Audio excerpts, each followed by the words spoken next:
From the cold embrace of death, Sam and Malice ascended for the fourth time. On Earth, Cain, who was still guarding the flower, watched as the fourth petal wilted to black ash and fell from it. An immediate surge of power flowed through Cain and the remaining members of the Ruiz family.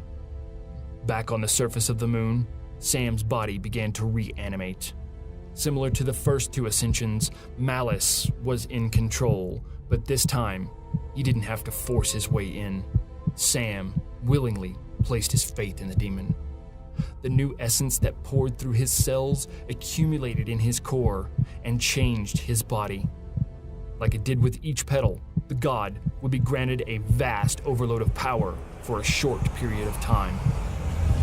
Malice peeled himself from the cold rock and floated above its surface.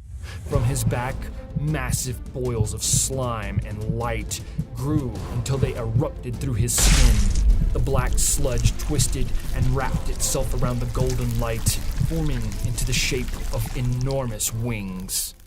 A brilliant light formed behind him that was several feet in diameter.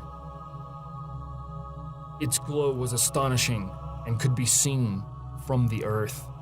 The consciousness returned to Malice, and his swelling of energy forced its way out from him in an uncontrollable expansion.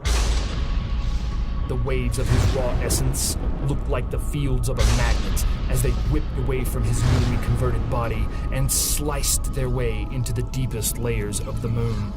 His voice erupted in a devastating howl that was partnered with a final burst of his will expanding outward.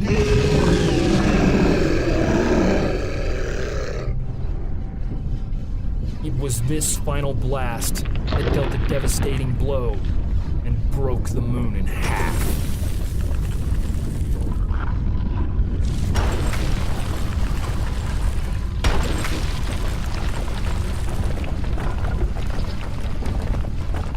Through the flying chunks of rock and dust that hovered in the minuscule gravity of the giant halves of the now split moon, Malice extended his hand.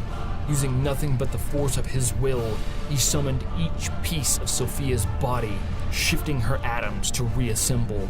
Muscle, skin, and bone sewed itself back together, and upon assembly, Malice floated her dead body into his arms, allowing only a single tear to escape from his blistering white eyes.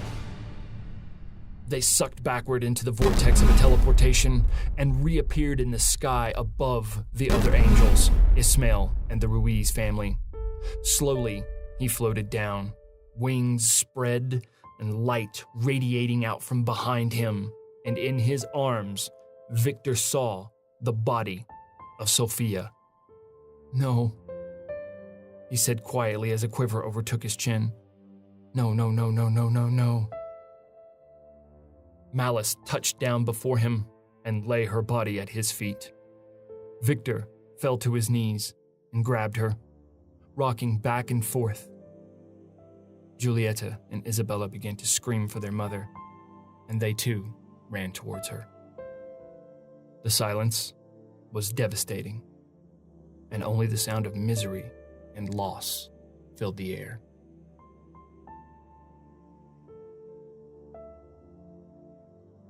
A few moments passed. The hallowed cries turned into light murmurs. The angels stared in amazement at the god that stood before them. Never had any of them seen a god with wings. The strength of his will was baffling to them. It was a disturbing sight indeed, but what happened next shocked them all. Malice took to one knee and lowered his head to Victor and the girls. And for the first time in the history of the universe, a demon bowed before a man. She accepted this path. It ended quickly, and she did not suffer long. I could not save her, but I can see to it that she did not die in vain. This level of power will not last for long, but for the time being, human, it is yours to command. What would you have me do? Victor raised his head and looked at the monster with bloodshot and tear-filled eyes. Make sure that bastard feels the pain.